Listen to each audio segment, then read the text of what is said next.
Bone लिहायचा ना नेहमी एक फॉर्मॅट असतो. आता हा प्रत्येक बोन तुम्हाला एकच फॉर्मॅटनी स्टडी करायचा आहे. आता जे लोकांना माहिती असेल, ज्यांनी माझे लेक्चर्स बघितले असतील, त्यांना आयडिया असेल की आपल्याला तो फॉर्मॅट काय असतो. पण ज्यांना माहिती नाहीये त्यांच्यासाठी आपण तो फॉर्मॅट एकदा एक्सप्लेन करूया. सगळ्यात आधी बोनचं नाव लिहू, त्याची नंबर लिहू, त्याची लोकेशन लिहू, त्याचे फंक्शन लिहू एखादा असला तर. ठीक आहे, हे सगळं बेसिक्स लिहिल्यानंतर त्याच्यामध्ये जनरल फीचर्स लिहू. आता जनरल फीचर्स लिहिताना नेहमी त्याला 3 पार्टमध्ये आपल्याला डिवाइड करायचं आहे.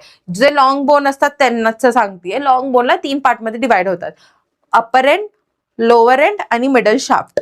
त्यानंतर त्याच्यामध्ये स्पेसिफिक काही प्रेझेन्स असले तर ते लिहायचं. जसं ह्युमरसच्या लोअर एंड वरती आपल्याला ओलेक्रेनॉन फोसा आहे, मग ते आपण लिहू शकतो.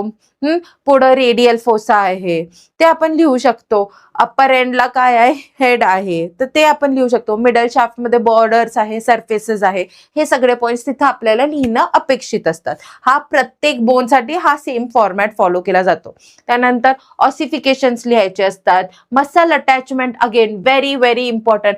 प्रत्येक बोन LAQ ला आला असेल, SAQ ला आला असेल,